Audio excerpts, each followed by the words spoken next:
भूत और चुड़ैलों की दुनिया में दशहरा।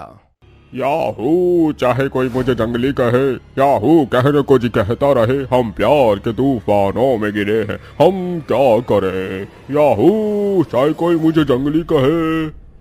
ओए राजू, तू पागल हो गया है क्या? यहाँ हम दशहरे की तैयारी कर रहे हैं और तू यहाँ फिल्मी गाना गा रहा है। ओए राजू, प्यार ना करियो, डरियो दिल टूट जाता है, चाहत की बात ना करियो, करियो दिल टूट जाता है, दिल दीवाना क्यों न माना, दिल की बातों पे छोड़ दे। ओए राजू, प्यार ना करियो, डरियो दिल टूट जाता है। अरे भाई, राम का रोल करना है तुझे, ना कि देवदास राजू का रोल करना है। अरे इस राजू को राम किसने बनाया? इसको राम नहीं बनाना रे बाबा, ये सब गड़बड़ कर रहा है, इसको तो कुछ और बनाना होगा। मैंने ये सीता मैया की साड़ी पहनी है, मुझ पर ठीक तो लग रही है ना? आ सीता आ तुझे मैं अपनी बाहों में फंसा लूं। अरे राजू, तूने तो पूरे प्रोग्राम को ही खराब कर दिया है, अब दोबारा से रिहर्सल करनी होगी हम सबको। भूतों की दुनिया में सभी लोग अपने अपने दशहरे की तैयारी में लगे होते हैं।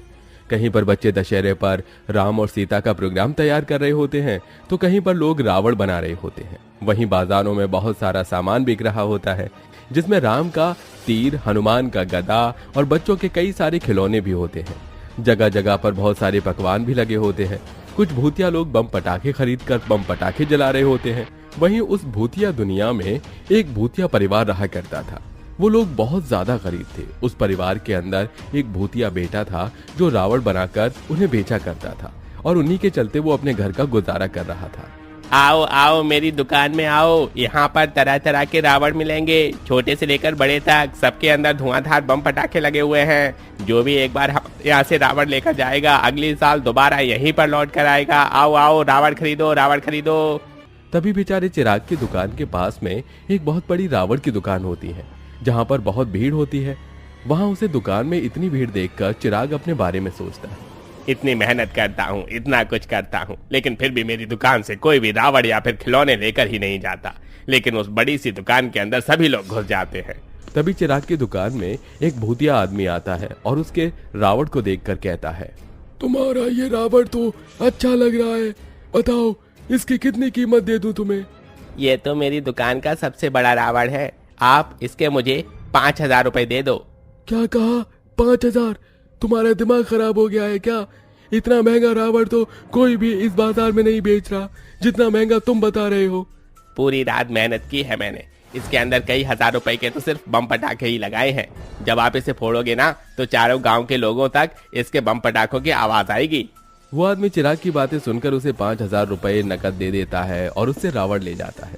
पैसे देखते ही चिराग बहुत खुश होता है और कहता है, आखिरकार मेरा सबसे बड़ा वाला रावण बिक ही गया। इन 5,000 रुपए में तो मैं बहुत कुछ कर लूंगा। ये दशहरा में अपने पूरे परिवार को धूमधाम से दिखाऊंगा। भूतिया चिराग पैसे लेने के बाद अपनी दुकान बंद करके अपने घर लौटने लगता है, लेकिन रास्ते में उसे कई सारे गुंडे मिल जाते हैं। जो भूतिया गुंडे उसे उसके सारे पैसे छीन लेते हैं। मेरे होते हुए तू ये पैसे कैसे लेकर जा सकता है? ये पैसे तो हम लोग दशहरे पर खर्च करेंगे। चलो बंडल, लोग चलते हैं, हमारा दशहरा तो आज बन ही गया। अरे धड़ाटे काट देंगे, धड़ाटे। वो भूतिया गुंडे सारे पैसे छीन कर वहाँ से चले जाते हैं, जिसके बाद बेचारा चिराग रोते हुए अपनी भूतिया माँ के पास पहुँचता है और उन्हें सब कुछ बता देता है। मैंने कितनी मेहनत से रावण बनाया था और उन लोगों ने मुझे सारे पैसे छीन लिए। मुझे बहुत बड़ा नुकसान हो गया माँ, अब मैं क्या करूँ? मैंने सोचा था मेरी बहन मोहिनी को मैं मेला दिखाने लेकर जाऊंगा, लेकिन अब मैं उसे मेला भी नहीं दिखा सकता। कोई बात नहीं बेटा, जो जैसा करता है उसे वैसा ही भोगना पड़ता है। तेरी मेहनत व्यर्थ नहीं जाएगी। अभी तो दशहरे के 2 दिन रह गए हैं, तेरे बाकी के रावण भी तो बचे हैं, उन्हें देख लेना। जो भी पैसे होंगे उनसे मेला घूमाना। जरूरी नहीं कि ज्यादा पैसे होंगे तभी तो मेला घूमोगे। अपनी माँ की बातों को समझ तो जाता है चिराग, लेकिन वो बहुत ज्यादा उदास हो जाता है, जिसके चलते वो अपने भूतिया घर के बाहर भूतिया पेड़ के नीचे बैठ जाता है, जहाँ भूतिया पेड़ उससे कहता है, तुम उदास क्यों बैठे हो? उदास होने से क्या मिलने वाला है? अरे खुश रहो, देखना तुम्हारे साथ जो हुआ है उससे अच्छा आगे होने वाला है। तभी चिराग रोने लगता है और रोते हुए कहता है, भूतिया दुनिया में अभी तक तो मेरे साथ सब कुछ गलत ही होता आया है, आगे कुछ अच्छे तो भी नहीं होने वाला। अब मुझे अपने बाकी छोटे मोटे रावण भी बेचने हैं कल, और मैं थक भी गया हूँ, मैं सोने जा रहा हूँ। भूतिया चिराग उस दिन मायूस होकर सो जाता है। अगले दिन जब भूतिया दुनिया में सवेरा होता है तो वो समय पर उठकर अपनी दुकान पर पहुंच जाता है, जहां उसकी दुकान के बाहर बहुत भीड़ लगी होती है। वो ये देखकर हैरान रह जाता है। तभी सभी लोग उसके रावण खरीदने के लिए कहते हैं, क्योंकि उसके सामने वाली बड़ी सी रावण की दुकान में आग लग चुकी थी। उस दिन वो 4 गुना पैसे कमा लेता है और बहुत खुश होता है। लेकिन इस बार भी उसे ऐसे चोरी होने का और गुंडों के आने का बहुत डर था, जिसके चलते वो अपने पड़ोस के भूतिया अंकल के साथ घर लौटता है। माँ ये देखो, आज तो मैं 4 गुना पैसे कमा कर लाया हूँ और मेरे सारे रावण भी बिक गए। अब मैं अपनी बहन मोहिनी को दशहरा दिखाने लेकर जाऊंगा। तभी वहां चुड़ैल मोहिनी आ जाती है और अपने भाई से कहती है, भैया भैया कल दशहरा है और दशहरे पर पहनने के लिए आप मेरे लिए नए कपड़े नहीं लेकर आए हो? लेकर आया हूँ ना मेरी बहन, ये देखो मैं तुम्हारे लिए नई फ्रॉक लेकर आया हूँ। जैसे ही चुड़ैल मोहिनी फ्रॉक देखती है वो बहुत ज्यादा खुश होती है। अरे वाह भैया, ये तो बहुत ही प्यारी और सुंदर फ्रॉक है। आप तो मेरे लिए बहुत अच्छी फ्रॉक लेकर आए हो। कल आप मुझे दशहरा दिखाने के लिए लेकर जाओगे ना? हाँ हाँ मेरी प्यारी बहन, मैं तुझे कल दशहरा दिखाने जरूर लेकर जाऊंगा। चिराग इतना कहता ही है कि तभी वहां उसकी चुड़ैल माँ आती है और कहती है, बेटे, घर में राशन खत्म हो गया है, खाना कैसे बनाऊंगी? खाना बनाने के लिए राशन होना जरूरी है। कोई बात नहीं माँ, आप मेरा इंतजार करो, मैं थोड़ी ही देर में सारा राशन लेकर आता हूँ और आज हम अपनी पसंद का सारा खाना खाएंगे। चिराग घर का पूरा राशन डलवा देता है, जिसके चलते चुड़ैल माँ अपने दोनों बच्चों के लिए उनकी पसंद का सारा खाना बनाती है। उस रात वो सभी पेट भरकर खाना खाते हैं और सो जाते हैं। अगले दिन सभी लोग दशहरा का मेला देखने पहुंच जाते हैं, जहां पर कुछ भूत और चुड़ैल मेले के अंदर अलग अलग प्रकार के झूला झूल रहे होते हैं, तो कुछ लोग नाटक देख रहे होते हैं। ये सब देखकर चुड़ैल मोहिनी अपने भाई से कहती है, भैया मुझे भी झूला झूलना है, मुझे वो झूला झूलाने लेकर चलो ना भैया। चुड़ैल मोहिनी की बात सुनकर उसका भाई चिराग अपनी बहन को झूले के पास लेकर जाता है और झूले में बिठा देता है। मोहिनी, झूले में बैठने के बाद डरना मत, तुम्हें बहुत मजा आने वाला है। चिराग के बोलने पर मोहिनी कस के झूले को पकड़कर बैठ जाती है और झूला झूलने लगती है। मोहिनी झूले को बहुत एंजॉय करती है, जिसे देखकर चिराग बहुत खुश होता है। झूला झूलने के बाद वो अपनी बहन को गर्मा गर्म जलेबी खिलाता है और अपनी माँ को उनकी पसंद की चटपटी चाट भी खिलाता है। आखिर में वो भूतिया गरीब परिवार रावण को जलते हुए देखने के लिए रुकते हैं। भैया माँ, वहाँ पर देखो, एक भूतिया बच्चा राम के अवतार में तीरकमान से रावण को जलाने वाला है। हाँ बच्चों, रावण को हर साल इस तरह जला दिया जाता है, जिससे बुराई का हर साल खात्मा हो जाए। जैसे ही रावण में तीर लगता है वो जलना शुरू हो जाता है, उसके अंदर से आतिशबाजी निकलने लगती है। इस प्रकार वो गरीब भूतिया परिवार अपनी दुनिया में खुशी खुशी अपने दशहरे के त्योहार को सेलिब्रेट करता है। रात के गहरे काले साए में अंधेरी गुफा में एक चुड़ैल अपनी 2 बेटियों के साथ बैठकर अग्नि में यज्ञ सामग्री स्वाहा कर रही थी, जहां वो चुड़ैल रावण के 10 सिर वाली मूर्ति को पूज रही थी। ओम क्लीम ह्रीम ऐं हौं श्री महादक्षिणे सर्वेश्वराय पदेताय नमः। इमम्मिमस्त्र च जपसहस्त्र च संवितः दशानन शक्ति प्रपातम्। अम्बालिका कपालिका दशानन का जप करती रहो। जी माँ। ओम दशानन दशानन रावणम शक्ति प्रपातम। ओम दशानन दशानन रावणम शक्ति प्रपातम। हे मेरे दशानन, मेरे रावण, मेरी भक्ति को स्वीकार कीजिए और मुझे शक्ति दीजिए। शक्ति दीजिए मेरे रावण, मुझे शक्ति दीजिए। तभी यज्ञ और दशानन की मूर्ति से एक तेज रोशनी निकलती है, जो कि चुड़ैल को प्राप्त होती है। तभी उसकी दोनों बेटियां कहती हैं, माँ, आखिरकार आपके पूज्य रावण जी से शक्तियाँ प्राप्त हो ही गईं। हाँ माँ, अब आपको कैसा महसूस हो रहा है? बेटी, अब मुझे बहुत शक्तिशाली महसूस हो रहा है। मेरे पूज्य दशानन ने मुझे शक्तियाँ दे दी हैं। अब मैं उन गाँव वालों को छोड़ूंगी नहीं। मेरे दशानन को हर साल जलाते हैं ना वो लोग, अब गांव वालों को मैं चलाऊंगी और मेरा दशानन देखेंगे।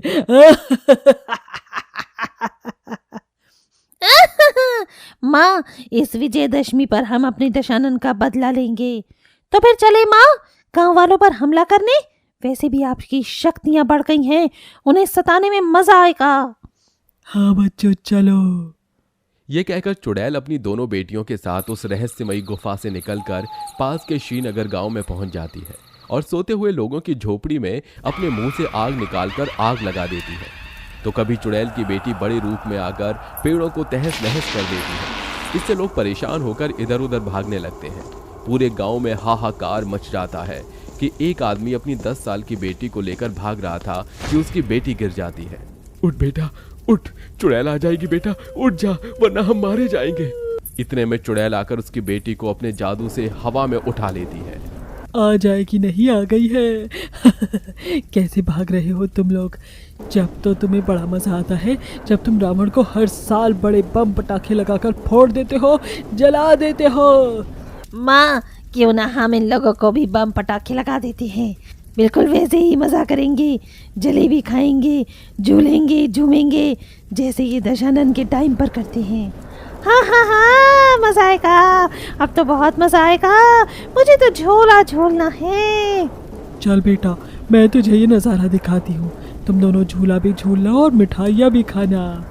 नहीं नहीं, हमें छोड़ दो, हम मरना नहीं चाहते, हमें माफ कर दो। और तुम रावण जैसे अहंकारी के लिए मासूम लोगों को कैसे मार सकती हो? हमने क्या गलत किया है? गलत तो उसने किया था, सीता माता का हरण करके। तुम भी तो एक औरत ही हो, ऐसा कैसे कर सकती हो? औरत वाली बातें मेरी समझ में नहीं आती। तुमने मेरे आराध्य के साथ इतने सालों से, बल्कि सभी ने ही उन्हें विजयदशमी पर जलाया। पता भी है रावण कितना विद्वान था, ब्राह्मण था। सीता तो बहुत गलत थी, तभी तो राम के साथ नहीं रही और पाताल में चली गई। तो ये सब ये चुड़ैल कर रही है। और तुम्हारी हिम्मत कैसे हुई हमारी सीता माता के बारे में ऐसा कहने की? भूलो मत, हमेशा बुराई पर अच्छाई की जीत होती है। और इस साल भी रावण दहन होगा और रावण के साथ तुम्हारा भी दहन होगा। ए बुढ़िया, इतनी हिम्मत? तूने मेरी माँ को ललकारा, अब हम तुझे नहीं छोड़ेंगे। तुम हमारी शक्तियों को जानती नहीं हो। मेरी माँ को रावण से शक्ति प्रदान की है रावण ने। तभी वो चुड़ैल बच्ची उसे बुढ़िया को पटक पटक कर वहीं मार देती है। देखा इसका क्या हाल हुआ? पढ़ाई थी सीता माँ करने। जो मेरे आराध्य के खिलाफ होगा उसका यही हाल होगा। एक दिन मैं पूरी दुनिया को तबाह कर दूंगी और हर जगह रावण की मूर्ति होगी और रावण की ही पूजा होगी। ये तुम गलत कर रही हो, मान जाओ वरना आगे जो होगा बहुत बुरा होगा। लगता है तुझे भी इस बुढ़िया के साथ निपटाना पड़ेगा। माँ, ये बच्ची तो मुझसे छोटी है, थोड़ी ही छोटी है, इसीलिए मैं इसे नहीं मारूंगी, लेकिन इस आदमी को जरूर मार दूंगी। तभी कपालिका चुड़ैल बेटी अपने मुंह से आग निकालकर अश्विन को जलाकर स्वाहा कर देती है। और ऐसे ही माँ बेटी नवरात्रि के 5-6 दिन तक पूरे गांव में हाहाकार मचा देती है। लोगों को उन चुड़ैल माँ बेटी का बहुत खौफ हो जाता है और अपनी शक्ति को बढ़ाने के लिए चुड़ैल और उसकी बेटी फिर इस अंधेरी गुफा में जाते हैं, जहां एक बड़े से पत्थर को हटाते हैं और दशानन की मूर्ति के सामने उसकी पूजा करते हैं। ओम क्लीम ह्रीम ऐं हो श्री ओम दशानन रावणम शक्ति प्रपातम स्वाहा। माँ, हम अपने आराध्य को विजयदशमी पर जलाने नहीं देंगे ना? इस बार तो पूरे गांव का दहन करूंगी। जहां चुड़ैल और शक्तियां पाने के लिए दशानन की पूजा कर रही थी, वहीं दूसरी ओर गांव वाले चुड़ैल माँ बेटी के खौफ से डर गए थे। तो वो एक तांत्रिक को बुलाते हैं। अच्छा, तो इस चुड़ैल ने कुछ लोगों को मार दिया है और वो रावण की पूजा करती है। ये कैसी भक्त है जो रावण की पूजा करती है? शायद इसीलिए वो विजयदशमी पर कुछ बड़ा करेगी और रावण को जलने नहीं देगी। हमें भी कुछ बड़ा करना होगा। आज मैं इस चुड़ैल का खात्मा ही कर देता हूँ। तांत्रिक बाबा, अब तो आप ही कुछ कर सकते हैं, हमें बचा लीजिए। हम अपने परिवार वालों को खोना नहीं चाहते हैं। चिंता मत करो, मैं अभी अपने इस मंत्रों से बुलाकर उसे भस्म करता हूँ। कुछ देर बाद तांत्रिक बाबा गांव के बीचों बीच एक घेरा बनाकर चुड़ैल को मंत्रों से आने का आह्वान देता है और चुड़ैल उसके कैद में आ जाती है। तो तू है वो 2 कौड़ी का तांत्रिक जिसने मुझे अपने फटीचर मंत्रों से यहाँ पर कैद कर लिया है। अफसोस, पर तू मेरा कुछ नहीं बिगाड़ सकता। अपने आप पर गर्व मत कर कि तू एक रावण की भक्त है। अगर गर्व करना है तो राम की भक्ति बनकर कर। बोलो जय श्री राम। जय श्री राम, जय श्री राम, जय श्री राम, राजा राम। एक एक करके सभी गांव वाले जय श्री राम का नारा लगाने लगते हैं, जिससे चुड़ैल अपने कान बंद करके गुस्से से कहती है, बंद करो ये सब बोलना। तुम जानते नहीं हो तुम मुझे कितना गुस्सा दिला रही हो। कुछ नहीं कर सकते हो मेरा। अब तो गई चुड़ैल। ओम ह्रीम श्रीम क्लीम चामुंडाय विच्चे नमः फट स्वाहा। तांत्रिक चुड़ैल पर अभिमंत्रित भस्म डालता है और उसका कुछ नहीं बिगाड़ पाता है। तभी चुड़ैल अपने जादू से तांत्रिक को बिजली के झटके देती है और गायब हो जाती है। कुछ देर बाद वो होश में आता है। तांत्रिक बाबा, आप बिल्कुल ठीक तो है ना? आपके मंत्र का चुड़ैल पर असर क्यों नहीं हुआ? बहुत बहुत खतरनाक है वो चुड़ैल। मेरी शक्तियों से उसका कुछ नहीं हुआ। हमें उसकी कमी को ही हासिल करके उसे मारना होगा। इसीलिए उस चुड़ैल पर निगरानी रख सकते हो तो रखो। रावण से मिलता जुलता कुछ भी मिले तो उनके पास हो, उसे विजयदशमी के दिन भस्म कर देना। ठीक है बाबा, अब हम सब मिलकर वही करेंगे। फिर गांव वाले चुड़ैल को ढूंढते हैं, निगरानी रखने की कोशिश करते हैं, पर नहीं मिलती। इसी तरह एक दिन जगदीश उस गुफा के पास से जा रहा होता है तो उसे कुछ मंत्र पढ़ने की आवाज आती है। वो डर डर कर आगे जाकर पत्थर हटाकर देखता है तो चुड़ैल को रावण की बड़ी सी पत्थर की मूर्ति की पूजा करते हुए पाता है। राम राम राम, ये चुड़ैल तो रावण की पुजारन निकली। हो सकता है इसी रावण की पूजा करके उसे शक्तियां मिलती हो। यह देखकर जगदीश वहां से निकलकर गांव वालों और तांत्रिक को रावण की मूर्ति के बारे में बताता है। अगर ऐसा है तो जितना जल्दी हो सके उस रावण की मूर्ति को चुड़ैलों की नजरों से बचाकर उसके पूजा करने से पहले रावण दहन की जगह पर ले आना। उसे उसकी रावण की मूर्ति के साथ ही जलाना होगा। खुद ब खुद चुड़ैल भी भस्म हो जाएगी। ठीक है बाबा। फिर विजयदशमी के अगले दिन ही गांव के 4-5 आदमी उस गुफा में जाकर रावण की उस बड़ी सी मूर्ति को उठाकर मेले की जगह में ले आते हैं जहां रावण का दहन होने वाला था। बेचारी चुड़ैल माँ बेटी रावण की मूर्ति को ढूंढते रहते हैं। इतने में शाम हो जाती है। आसपास दशहरा की खूब चमक मेला लगा हुआ था। लोग झूम रहे थे, बच्चे झूल रहे थे। वहीं जगदीश भी राम जी का अवतार लिए तीर लेकर रावण के बड़े से पुतले और उसकी मूर्ति को जलाने के लिए तैयार था। रावण दहन का समय हो गया है जगदीश, वो चुड़ैल आती ही होगी। भस्म कर दो उन्हें और इस रावण को। बोलो जय सिया राम। सियापति रामचंद्र की जय। रावण तेरा दहन होकर ही रहेगा और तेरी पुजारन चुड़ैल का भी। जगदीश तीर छोड़ने ही वाला था, इतने में चुड़ैल और चुड़ैल की दोनों बेटियां रावण की मूर्ति को निकालने की कोशिश करती हैं। गांव वालों की हिम्मत कैसे हुई मेरे आराध्य की मूर्ति लेने की? तुम जानते नहीं हो मैं रावण की पुजारन हूँ, पुजारन। माँ, इन लोगों ने हमें बहुत परेशान किया है और हमारे आराध्य को भी। अब मैं नहीं छोड़ूंगी, जला के राख कर दूंगी इन्हें। चुड़ैल की दोनों बेटियां अपने मुंह से आग निकालकर जगह जगह आग लगा देती हैं, जिससे फिर से लोग इधर उधर भागने लगते हैं। तभी गांव वालों में भगदड़ मच जाती है। वहीं चुड़ैल और उसकी बेटियों पर तांत्रिक जाल फेंक देता है, जिससे वो कुछ नहीं बिगाड़ पाए और जगदीश श्री राम का नाम लेकर रावण दहन कर देता है, जिसमें रावण की मूर्ति के साथ जलते ही चुड़ैल और उसकी दोनों बेटियां भी भस्म हो जाती हैं और हमेशा हमेशा के लिए रावण की पुजारन चुड़ैल का अंत होता है और बुराई पर अच्छाई की जीत होती है।